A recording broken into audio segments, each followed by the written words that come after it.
mic plug? Is it working? Testing, 1, 2. Testing, 1, 2. testing. Yo, Mic check. yo. Mic check. Sounding good. Let's go. We live. We live now? Let's do it. All right, we're here. I don't think we invited anybody, so we're just going to lay it down and tell people that it's here. So I'm going to sit my ass down, and we're going to get started. Here we are again, mister. You feeling good? Yes, sir. Do I need to make that bigger? I don't know. So we can see the chat just in case something. Yep. Something happens. Make it bigger. What's good, people? Yeah. All right. That's looking good. I'm looking up. It's a delay. No, it was 6-second delay. Oh, I'll look at the mic. Look at the. But here we are. Let's talk about it. Let me turn off the John. My name is Next Malin. What this up? is Mark Majors. What up, And world? let's talk about it. Evening edition. From now on, the days are going to get shorter and the sun's going to go down. And on Fridays at 6 o'clock, you can catch me and the brother here doing our thing. You know? What's Hanging going out. on? What's going on with you? I'm just chilling out, man. It's a good week. I have a lot of shows coming up, so I'm very happy for that. And you can check out IG and find out where they are. All right. And show up and let's kick it. All right. You know. What do you want to talk about today, man? Let's get right into it. Let's. I know last week we were talking about a few things, and you mentioned something about GOAT, the GOAT. The phrase GOAT, how it's being used a lot. Yeah. I was saying that. I see it thrown around in different arenas other than rap. And I don't think people know that LL created that term. You know, he really should have copyright written that or put some type of reserve or on it. You know, he might have. Who knows? You know, he doesn't go around speaking ill about it, Right. about people using it. So maybe he does have a patent on it. And so for those who may have been living under a rock for the past 20, 30 years, I guess, Yeah. GOAT is an acronym, greatest of all time. Greatest of all time. So the acronym, I would say LL definitely created that, the phrase or the term GOAT. But the actual phrase greatest of all time came from Muhammad Ali. Yeah. Yep. But to put it together to be said GOAT, G.O. Right. is LL. And Right. we just want to give him his flowers. Yep. We were sitting here talking about his moves as a business person in music and his lyricism and him as a rapper. Right. And that's a good dude, man. I believe that LL is a gem that holds the culture together. Right. You know. Before we get into LL, I mean, I just to your point, people in IG and all the platforms, they really, really use it, just willy nilly. Like everybody's a GOAT now. Everybody's the greatest of all time, and that is not accurate.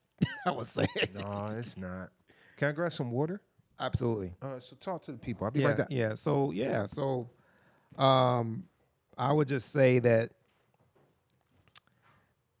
everyone can't be the greatest of all time, especially in our culture. So there are some greats, and it depends on what you're talking about. So the term could be used in sports. People will say Michael Jordan is the greatest of all time, but that is debatable because there were basketball players before Michael Jordan.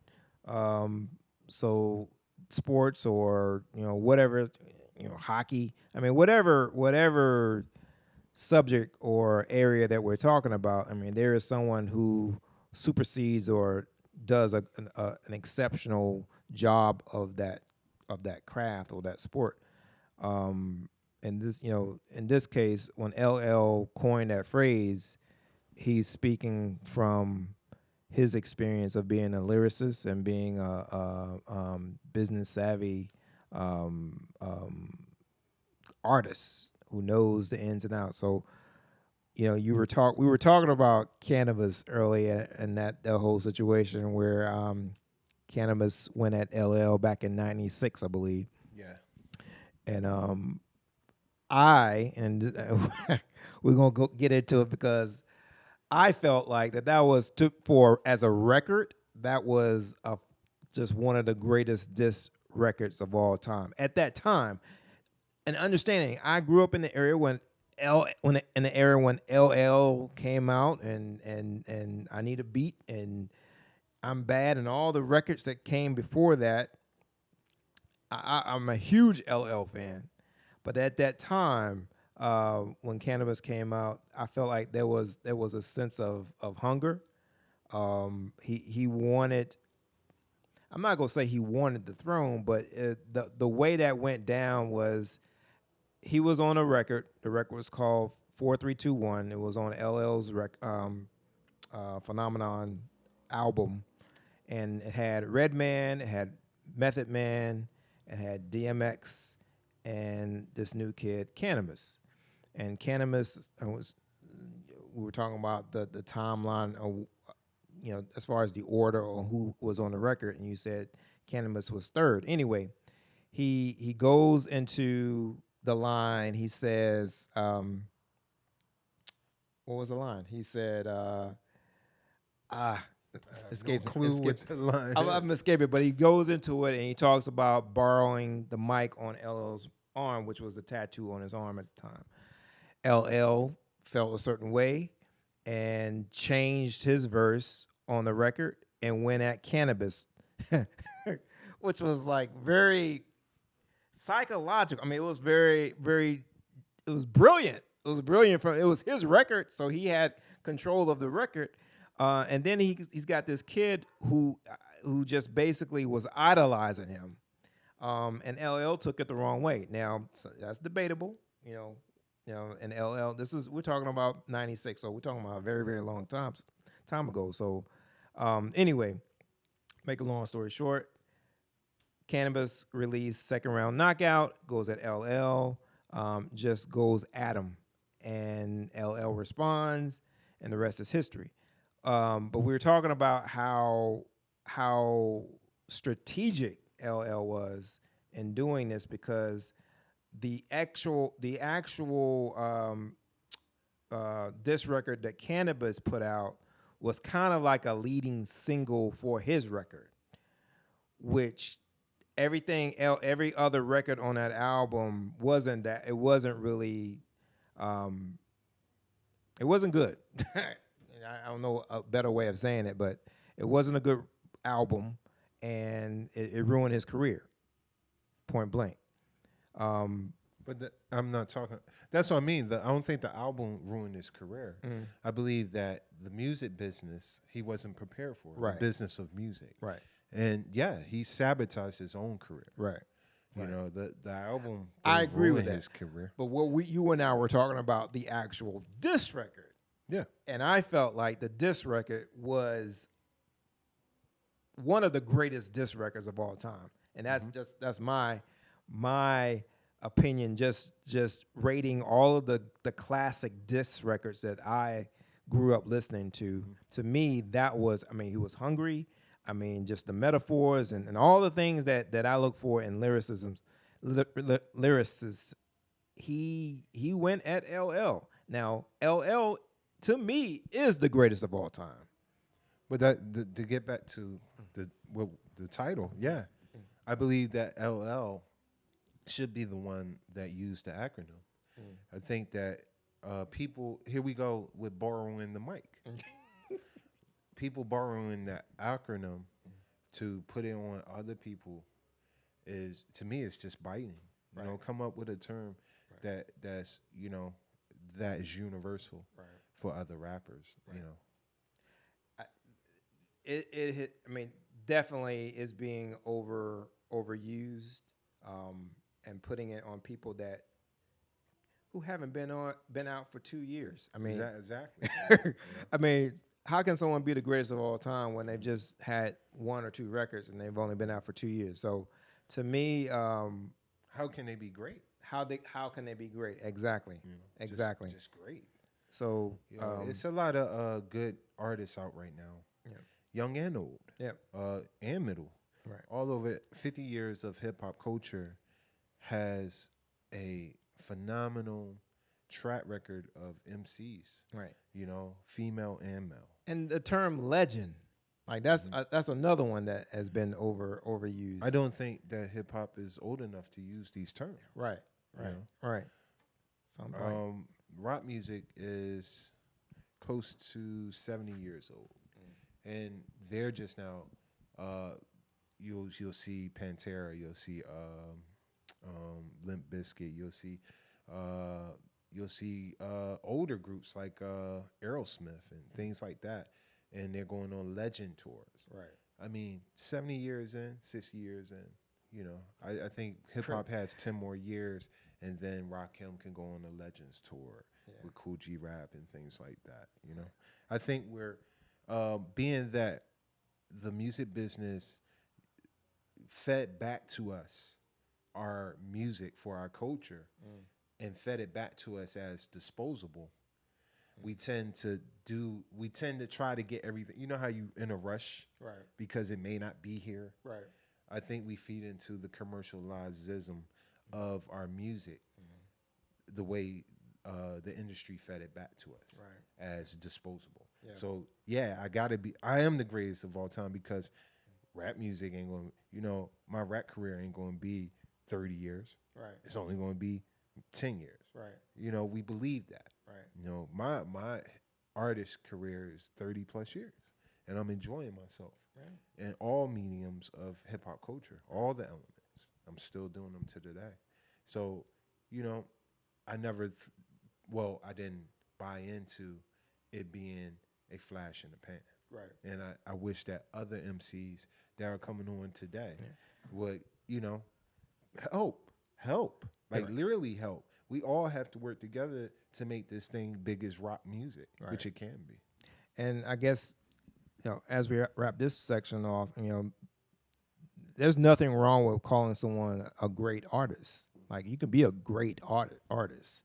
I think our issue, based on what we've been talking about, to label someone the greatest of all time, that is really, really reckless, in my opinion.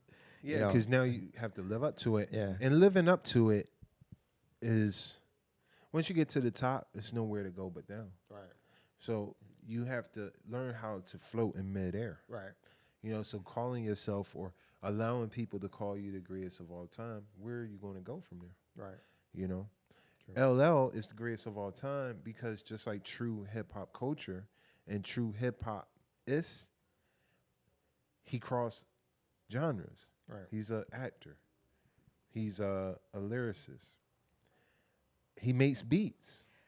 People didn't even know he made beats on Walking with the Panther. I did not know that until like a few years back. I was like really amazed by and that is one of my favorite albums. He danced.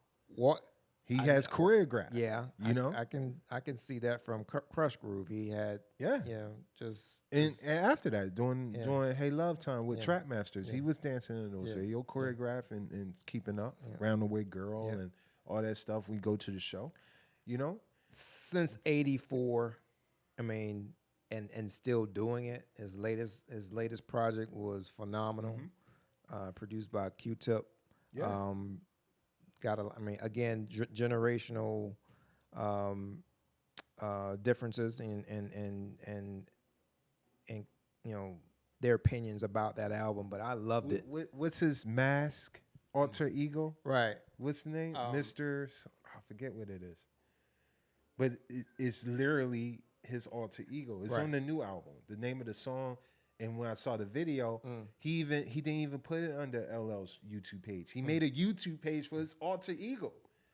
Wherever he called himself on that, it's a song. And he calls himself something, Mr. Murdergram. Okay, Murdergram. Yeah. Mr. Murdergram or something like that. Okay. And he wears the mask with the diamond studs. Yeah. So when the video came out, it came out on Mr. Murdergram's YouTube page. Like, this is the greatest. You get me? Right. He didn't start calling himself greatest of all time for no reason. Right. And he coined the phrase back in 2000, if I Yeah, remember correctly. That's yeah. 25 years ago. You know, 25 years ago, and it's he. it's very So that's why I think he should own it. right. You know, and Right. we should go find. You know, stop biting and find something that fits us. And he's You know. enjoying it, man. I mean, you could just Mhm. see that he definitely uh, loves the culture and just pushing it for with Rock the Bells, a radio station, just all the things that he's doing. LL doesn't get mentioned enough in the conversation about greatest of all time or um, MCs in general, but I've always put him in my top five. Just the fact that he's still doing it, and doing it at a high level.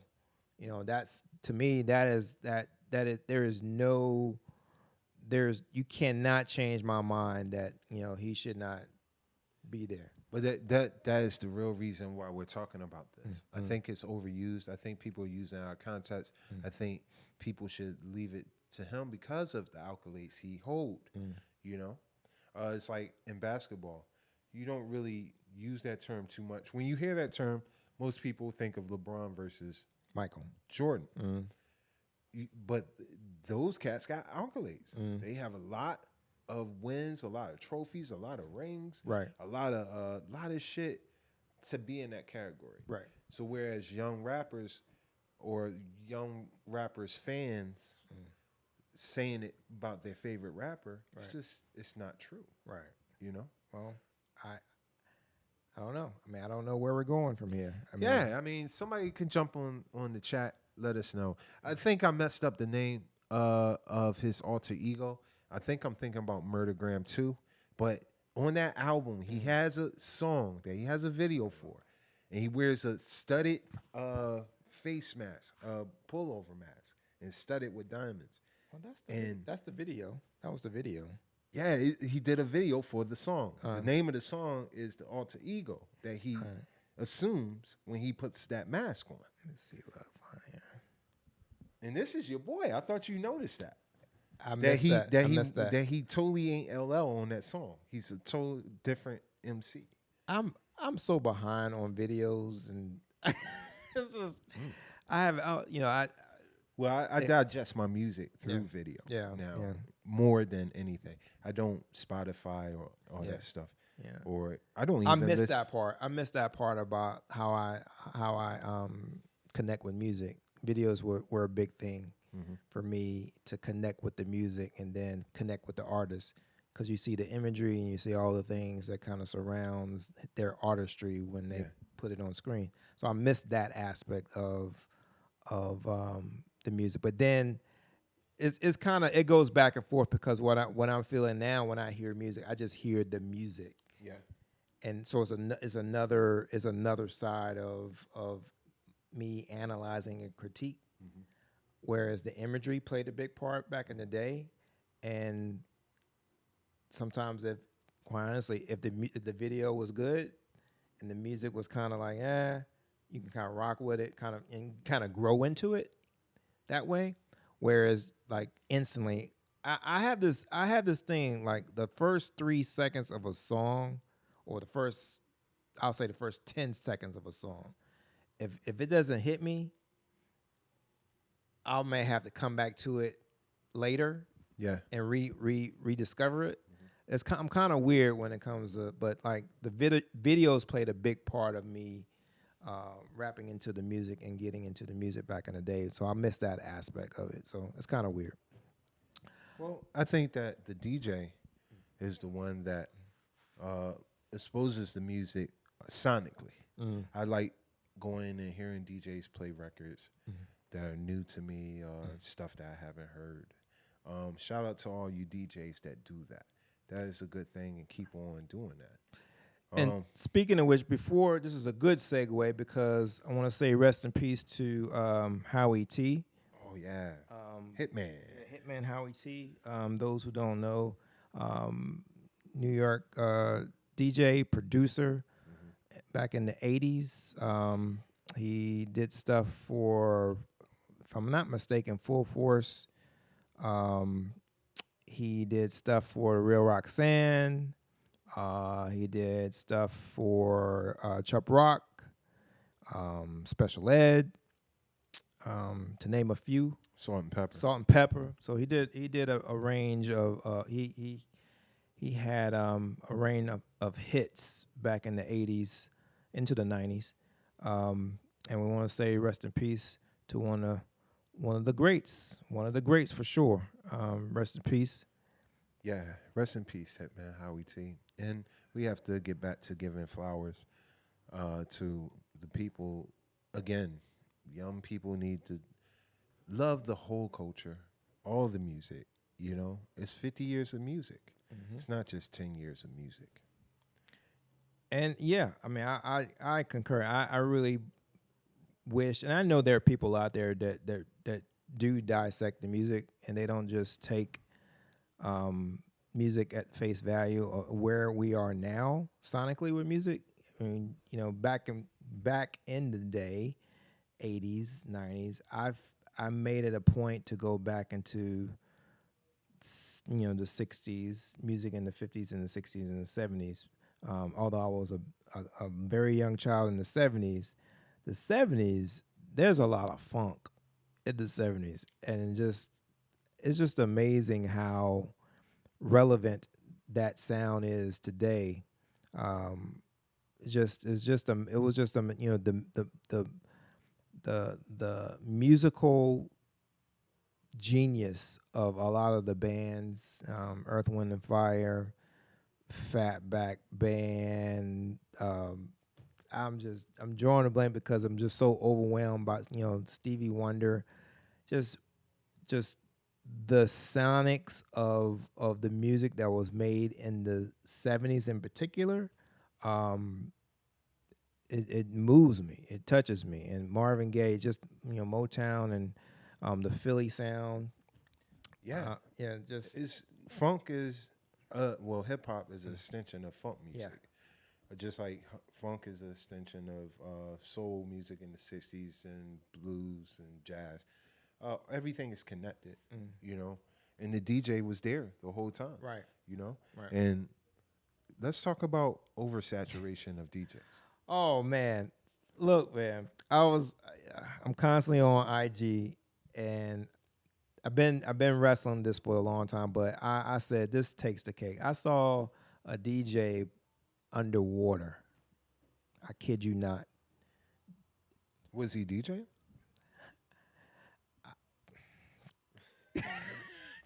Yeah, I'm asking stupid questions. Was he Yo, DJing? he the imagery. He thought he was DJing. Somehow he was underwater and music was coming out and people listened to him. But just the whole circus aspect of it just kind of like turned my stomach. But I thought about this subject last week because everybody wants to be a DJ. I was like, that's the thing now. I mean, I would think during the pandemic, it really escalated because things were locked down and we had to entertain ourselves, and so like everybody was getting a controller and wanted to play music. I, to me, a DJ is not someone who just likes music. I'm gonna start with that first. Um, to be a DJ, you have to do more than just like music and think that everyone likes what you play. Um, but there is an artistry to it, and having the moniker DJ in front of your name, I mean, that's where I was going with this initially. But then there's just the idea that you can be a DJ and a disc jockey on a radio, just playing records is one thing, but just different aspects of the art form needs to be explained to some people. Um, I do not consider myself to be the greatest DJ. um, I do have an ear for music, but I do know that there's a science behind this, and I do understand the commitment behind it. And I get really frustrated that in this social media world that, just because you have a DJ in front of your name doesn't mean that you're actually um, an honest. I'm gonna use the word honest. An honest DJ. Well, I think that the term, first off, the term disc jockey is a radio term. We didn't know what to call ourselves then. If you go back to the roots of reggae, selectors is thrown around. Uh, Sound provider. the DJ is the actual toaster. So we take here we go taking a term out of context, and this is why I don't use the word DJ, because first off, I'm more than a DJ. I excel in all the elements of the culture, so I don't want to be held to one element. But people that want to hold me to one element call me a DJ. I take it offensively Right. all the time. I'm always offended when people call me DJ because I don't use that title, Right. But I let them live, because they don't know. I know. And I do think the market is oversaturated, not because of COVID. I think the market is oversaturated due to commercialism, due to capitalism, due to building a cheaper entry level. So just like music is oversaturated by allowing people to make music and just put it out the next day through DistroKid or Spotify and things like that, same with DJing. Entry level control is free on your phone. Right. An entry level control is free. Right. Here I go saying entry level, because there's levels to it now. Right. Let it be industry standard equipment only, it wouldn't be an oversaturation of DJs. Right. Because it's entry level, you can think you can become a DJ. Right. Instead of becoming a DJ Right. to be a DJ. Right. I know that sounds strange, but because I couldn't afford the equipment, I collected records. Right. I hung around DJ communities. Right. We, as friends, put our money together to buy one turntable and a mixer. Right. And when we didn't have the equipment, we studied so much that we could practice. Right. I remember getting my first 1200. I bought it secondhand at a record store that was around the corner. Well, a pawn shop that was around the corner from my house. I would take my little allowance money. This before I was making enough money myself and put money down on it. Right. I didn't have a mixer. I had one 1200. Right. And I sat it on the table. And I put the paper on it so like flash. I cut my paper out. I put it on the platter. Yeah. And next thing I bought was a needle. Right. And I got my needle, and I started setting my needles up. I put pennies on them, laid them out overnight on the record so it would massage the stylus. Right. I do that to this day because you got to break your needles in. Right. Mind you, I just have a 1200. Right. I don't have speakers. I don't have a mixer. Right. I don't have any. I just have one 1200. Right. And the joy of putting my favorite record on there, and I do it to this day too. I cut through my mouth, and I do the movements, and I scat the sound. Right. And I did that for like 6 months until I could get another Gemini and a Gemini mixer. Right. But I would go home and scat the cuts. Right. It's time. It's time. And so when I finally DJ'd, I blew other DJs away. It's like,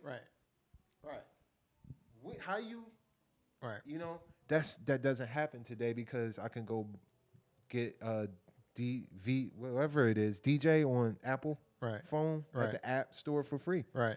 And pretend I'm a DJ. Yeah. And then there's this is a really, really sensitive topic for me because I felt like I've always been a curator of music, Hmm. always. That's another thing you do when you don't have Yeah. equipment. Yes. You learn your music. I've always been a curator. Now I haven't done this professionally. It's going on about 20 years now. Going on 20 years professionally. But before that, I one lover of music, but also a curator of music. Like, and to me, that is the heart for me. But then there's the skill aspect of the turntablism aspect, which I,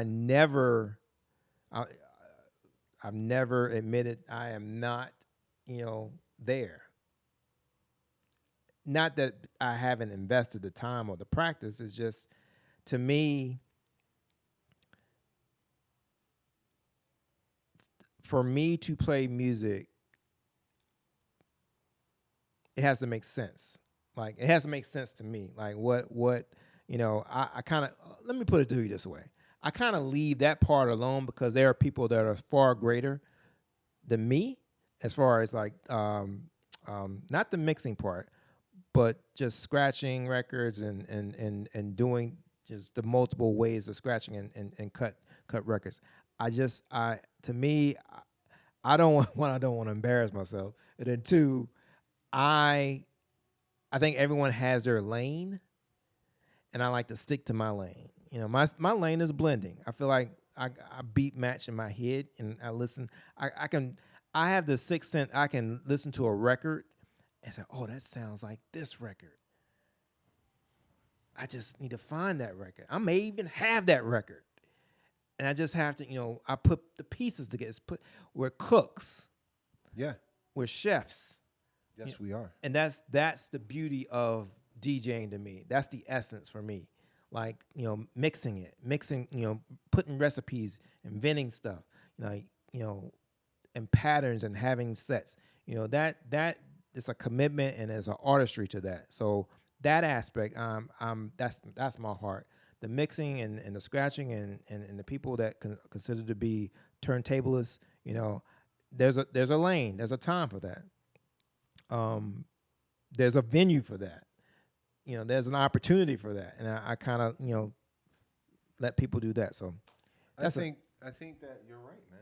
I think that it's a time and place for everything. I think a true hip hop DJ puts the elements of that, uh, put the inner elements of that element into the music. Okay. So for me, Yeah. a true hip hop party does have scratching. Yes. You may not be the best scratcher, and we Right. talked about this. Yes, A yes. baby scratch goes a long way. That's me. You That's know, me all day.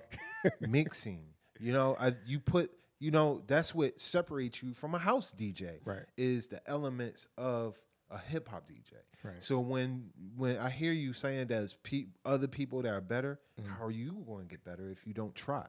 Right. And hip hop culture is all about pushing yourself to Right. be better. Oh, don't get me wrong. I practice. I didn't say practice. I Okay. said pushing yourself to be better. Yeah. Yeah. Practice doesn't make you better. Yeah. Consistency makes you better. Right. So True indeed. you can practice in your house all you want. Right. But if you don't ever get a gig Right. to show your skills and allow the people to say yay or nay, Right. then you can't judge how you're getting better. True. So you're out, yeah. But I always insist Right. you include the elements so that you Right. are a true hip hop DJ. Right. Because true hip hop DJs, not turntablists, that's a whole nother thing. But a true hip hop DJ Right. puts those elements into the music. Right. So that it sets them apart from a house DJ. Right. From an EDM DJ. Right. From because those are selectors. Right. Those are crafts masters. Right. And so what kind of DJ are you? Right. And people should be able to tell when you get on because the DJ speaks with his hands. You shouldn't be I'm a hip hop DJ. No. Right. Damn, what type of DJ is it? Oh, that's a hip hop DJ. Yeah. Because I could tell how he's spinning. Right. Not what records he's spinning. Right. You could be playing funk. Right. But Still hip hop. Let me Yeah. put on rock steady. Right. I'm going back to back on the break. I think every time. was it I don't know if Rob Swift. Somebody said this. Like there are no hip hop records. Is no what What makes a record hip hop is yeah, when you start manipulating the record. Yeah, yeah, exactly. yeah, So any record, yeah. you get me? So if you're cutting up Beethoven's seventh, Right. You can make it that's a hip hop yeah, record. a hip Yeah. hop DJ touching Right. Beethoven's seventh Right. is going to make it work. Right. You know what I mean? And put it into, and that's what we're talking about. Right. Right. So oversaturation of DJs, I just believe that consumerism is the culprit here. Right. You know, it allows a large or small entry point, which causes a large door for many people to walk in of all types. Yeah. So, yeah, that baby scratch separates you from the masses. Right. You know, just I do think DJing underwater separates him from the masses. Right. That's why he's doing it underwater. Right. It may be corny, Yeah. but he's like, damn, I want to do something different. Right. You know, Right. I want to be set apart. Right. And that's what hip hop culture is about. Right. It's not about doing what the next man's doing. It's about Right. carving out your own and being original. Right. So, you know, it's tacky, Yeah. but it's originality in it. Right. Especially if he was really DJing. Right. If he was playing a pre-made joint, then yeah, he's faking the funk. But if that's why first thing I asked you, was he DJing? Was Yeah. he really DJing? Yeah. Because that would be dope. But a large part of why I wanted to talk about this too is what you said earlier about, you know, people faking the funk and pretending that they're DJing, and this could be an hour segment within itself. I'm Yeah. sure. But Yeah. Let's maybe move on. I mean, come back to it. we'll visit that, and Yeah. again, you know, for the one person watching, you know, put it in the comments. You know what you want to see us talk about. We always looking at the chat, and we always try to get back to what you ask us to talk about. Yeah. This show is about talking about everything from a hip hop culturalist perspective. right. We are scholars and tastemakers and cultural curators. That's who we are. So we have a opinion from the hip hop perspective on everything and anything. I Word. think it's movie talk time. Yeah, I'm excited been about. waiting for- I've been waiting for this one, Waiting man. for this. So what we're going to do is, I don't see the person that asked us to talk about sinners, so I think we should just do a regular segment Okay. this time, Okay. and then maybe next time we'll zero in. Because did you rewatch it? Watching did. a movie for the second time. I really I good. watched it at home for the Yeah. second time. Went to the theater the first Yeah. time, then watched it at home. Yeah. I didn't get through it at home yet, Yeah. but I'm halfway through it. Right. So maybe next week we'll pick that up. All right. So we're just going to talk about, you know, our thing. Then. You So wanna start it? so my pick for today, and this is a movie that's not my bad. This is a pick. You can tell we're live here. Yeah. My pick is not a movie that's in the theaters. Is actually on Amazon, and that's The Pickup with Eddie Murphy, Keke Palmer, and Pete Davidson.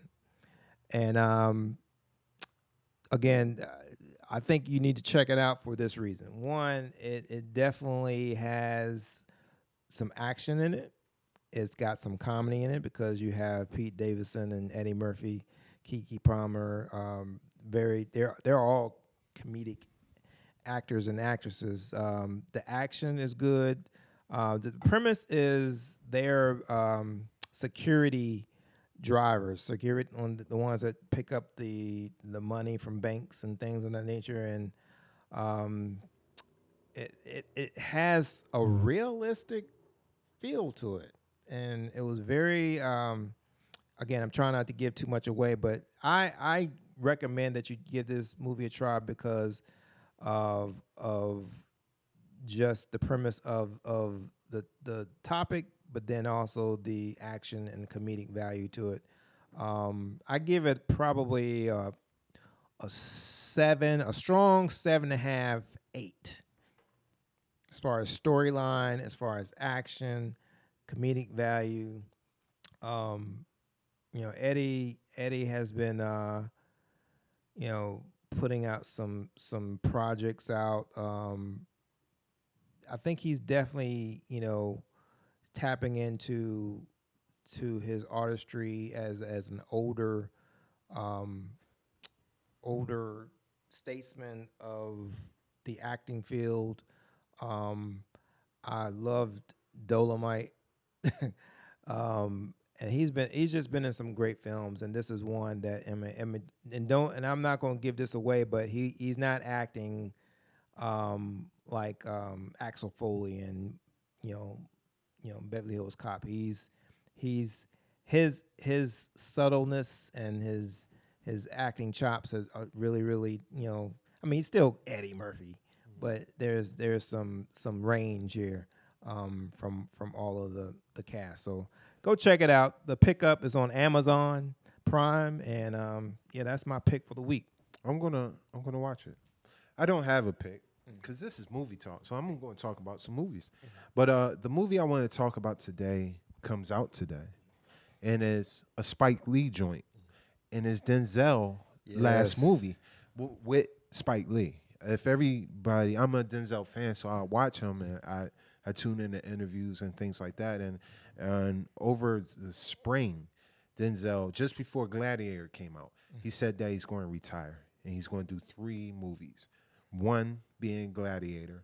2, he's going to do another Spike. He didn't tell the name of the movie. He said, I'm going to do another, where I started, I'm going to end. So I'm going to do another Spike Lee joint. And he said he's going to do Othello. He's going to bring no, it's either Black Orpheus. No, it's Othello. It is Othello. He's going to bring Didn't it he back. do that? He did it as on Broadway or Yeah, not Broadway, exactly. but was it Broadway? It was Broadway okay. because he started on Broadway. Right. So he's going to do Othello. So this is the second to last time you will see Denzel, and it's viral on the internet. People feeling the way I feel. Even Denzel and Spike is feeling this way. The black erasure that's going on lately in the last few years, the non-promotion of a Spike Lee joint. No, it's no trailers. It's no publicity. Spike is mad about it. Denzel is mad about it. People on the interweb is mad about it. I'm sad about it. The movie comes out today. I don't even know the title. I don't know what it's about. Right. I heard about it when they were making it, and I forgot Right. because they weren't hyping it up. Right. But then again, you hear all this about these Superman. A2 movies and Superman and the Pithelium joint by whoever that dude is. But it's sad that we as a people are allowing ourselves to be erased from history. So I hope somebody hears this and taps into this and go out and support the Spike Lee joint with Denzel. I think back in the day when a Spike Lee joint came out. I mean, there was least advertisement on television about it coming out. I will say where I was from when I grew up, when Do the Right Thing came out, it took 2 months for it to come to my local theater. I actually had to go like an hour and a half, 2 hours just to go see it somewhere else. So even then, there was like, well, now it's short runs. short runs. Yeah, Everything is on a short run. Even black films are on a shorter run. So though, like Sinners was filmed for IMAX and was only in IMAX for 1 week because it was going to be pulled by the not Superman, but what's the Marvel movie with I forget what it is. It's Marvel corniness. But dude that did it, I forget the brother that directed it from Ryan Coker. Yeah. So when he was doing interviews, he was urging us to go see it because he shot it for IMAX. Right. That's why when you watch it on HBO, it's in letterbox because it can't fit any screen. Right. It's supposed to have been seen in movie theaters on a super large screen. Right. And they put it out knowing that it would be a short run. This is what I mean by blatantly The erasure part, yeah. fucking us. Yeah. You know what I mean?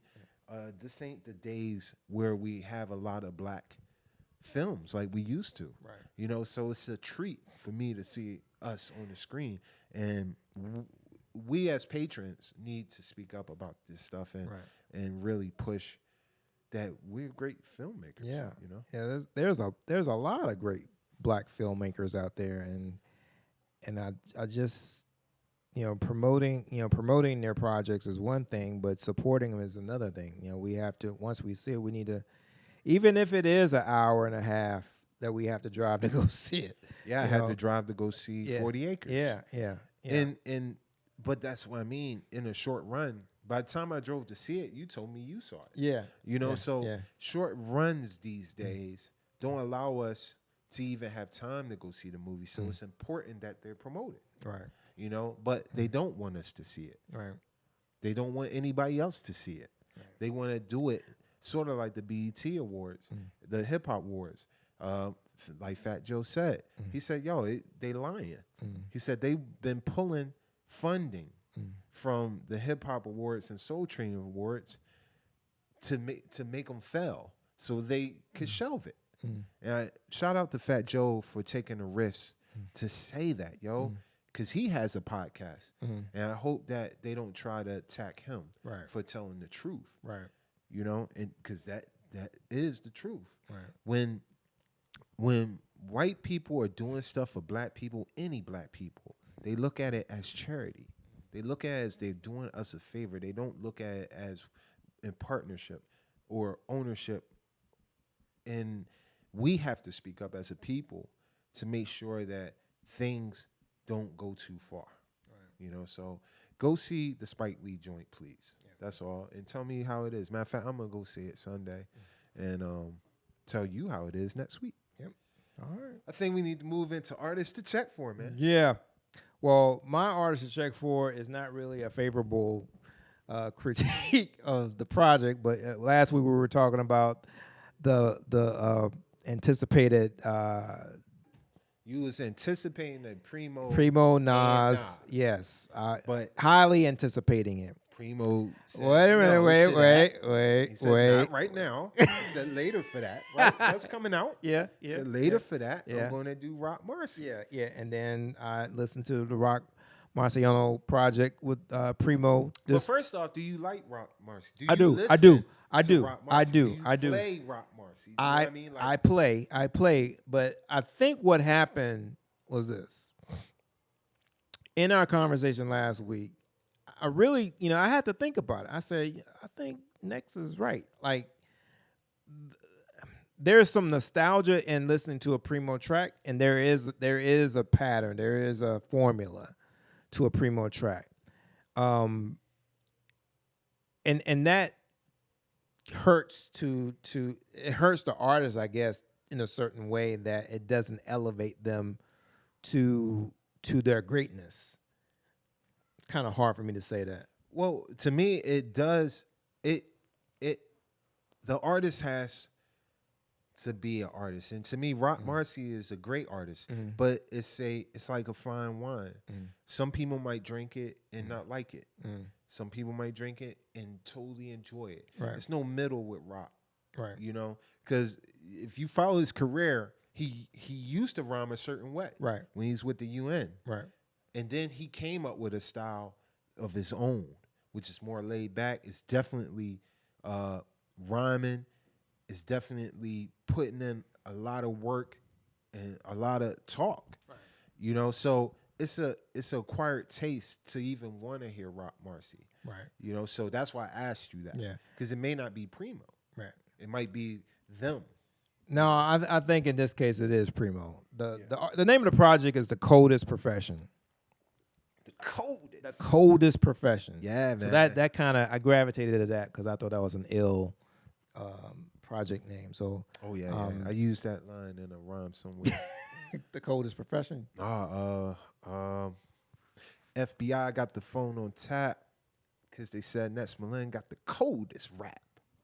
Gotcha. Yeah, that's the line. I forget what song I put it in, but it's out there on Spotify somewhere. So I'm going to listen to it again for another thing. I was telling you about how I kind of analyze music, I listen to first 10 seconds, but I also listen to the music first before the lyrics. And some people do the opposite. I know we had this debate about LL when we're talking about production versus lyricism. But that's just how I get down. So I'm gonna go back and listen to it. But right now I'm like right in the middle. Like, let's give it another chance.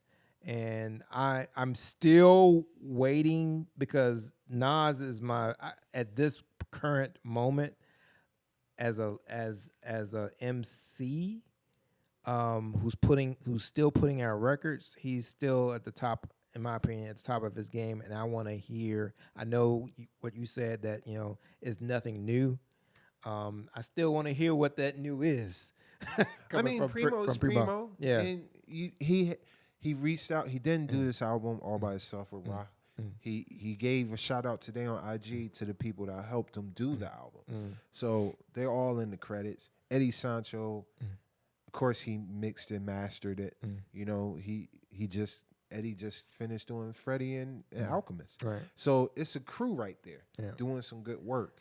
You know, and sometimes you hit, sometimes you miss. It's the same thing we talked about the Ghostface record last week about that. I listen for certain things. I listen, like if I hear repetition, if I hear something that's like, okay, this is not fresh, this is not new. So I'm very critical when it comes to new projects. I can go back to old projects all day long and find something fresh and new from it, but for a new project that's coming out in 2025, I just want it to kind of grab me. And no disrespect to Primo or Rock, I just I wanted it to grab me, and it didn't at first. I hear that. Do you think Alchemist and Rock grabbed you? Same thing. It didn't grab you? I mean, it's a different project. Yo, that shit. Yeah, that was dope. Yeah. It's a different project. Yeah. It's similar. I mean, you let Alchemist tell it. Primo is his GOAT. Right. You know, so that's what I mean. I want to size these up. Due to time, I'm not going to add anything to this because I really want to. I've been waiting for the Primo and Rock since they did that first song because I thought that was crazy. Right. And I was sitting there, I was like, oh shit, they should do an album. I guess they were thinking the same thing. It's like, damn, we should do an album. So they did an album. So I'm being extremely tough. No, I don't think so. There's party record. There's party records, and then they're not on the project. Oh, that's no. I was like, for me, don't party like that. No, it's not party on this project. But for me, how I analyze I listen now for party records because of me DJing. Yeah. So a mediocre party record, I'll play it. But if I'm listening to a project like this, I want to like feel it. I want to digest it, and I want to like absorb it. Yeah, and say, okay, this is a solid project. I have to DJ at 7:00 tonight, so we pressed for time. But I'm sorry. No, you're not sorry. We're moving grooving at the right time. But I don't have time to listen to it. So next week I'll give you my take on it. I'll give people my take on it. You know, so show back up and I'll tell you how I feel about the project next week. And you'll probably talk about a new project, right? Yep. Yeah. So we got hate and love. All right. You know, if I hate you, man, I hate you. But if I love you, I love you. Right. So what you hate this week, man? Oh, man, I'll just get right down to the point. Ladies on IG, and all the ladies on IG that feel like they have to show their bodies on IG. I'm tired, the random butt showings. Random. You think it's random? Like, random because they're in the kitchen reaching for whatever. And you think it's random? I don't know. Camera's on, so it's not random. I don't know. It's not random. Nothing random about it. And I love women. I love looking at women, but it's like, come on now. So I'm gonna go with that. That's my hate. Well, women like attention. Yeah. That's all it is. Yeah. Me, I hate when women or men that are doing something, and then somebody younger comes along and does it better, and they get this hate. We was just talking about Cool G Rap. Yeah. Not Cool G Rap, but excuse me, my Cannabis. apologies, Cool G Rap. We was talking about Kumo D. Kumo D, yeah. And LL. Yeah. And Kumo D when he met Run DMC for the first time. Like, I hate when we have to be comfortable in our skin and mature enough to let, you know what I mean? Right. Let the young people live. Yeah. If they did it better than us, why don't we, hey, how did you, hey, why don't you come on and roll with me? Right. Show me a few things there, youngster. Absolutely. You know, like, I that's what I hate. I think that we should be more mature and bring the young people in, especially if they're winning. Our wisdom add to their win. Now that's GOAT. Absolutely. You know? Absolutely. So that's what I hate this week, man. Yeah. What do you love this week? Oh, mine is very simple. I've been waking up like 5 in the morning lately, and I've just been going outside and just 5 in the morning, cops at my door. just taking in the still of everything. Like before the cars, before the people, and it's not, just taking it all in. It does something to my soul and my spirit. So yeah, that's what I'm loving. Been digging that for the past couple of weeks. Well, Nonchalant made a song about me. 5 o'clock in the morning, what you gonna be? Outside in the corner. Better get yourself together. And I got myself together. Yeah, that was a great song. I appreciate her making that song. Shout out to Nonchalant, wherever you are. That was a great fucking song. Yeah. I love, same thing. Right now, I love living my best life, being my own person, making my own hours, accomplishing things, doing my best to raise my daughter, and just being here, being a piece of wisdom to all our younger people. Right. You know, I'm at that age now where I've done a lot, and I can give a lot back, be it in conversation or physical.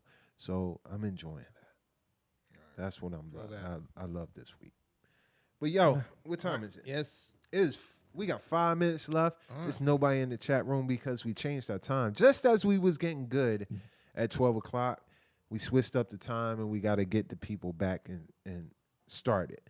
I'm glad we switched the time, though, because shout out to my brother Evil D and his Friday afternoon lunchtime special. We were in competition, and, you know, I don't want to be in competition with one of my people. You know what I mean? Yeah. So shout out to Evil D. Make sure now, the 12 o'clock, you tune in to Beat Miners Radio on Twitch and watch him, you know, spin a set for you at lunch.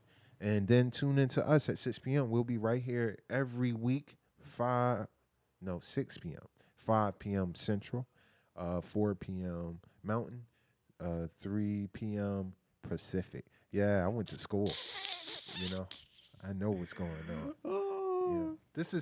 Let's talk about it. Hopefully we'll get our intro together and we'll get our theme so people can find us on.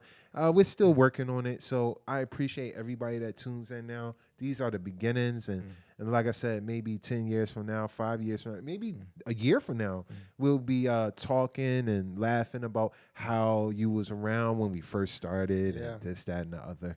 But we're going to be here because this is therapeutic. Yep. I appreciate you, Mark. I enjoyed it. Next. True. Until next time, man. Until next time. Peace. Be easy.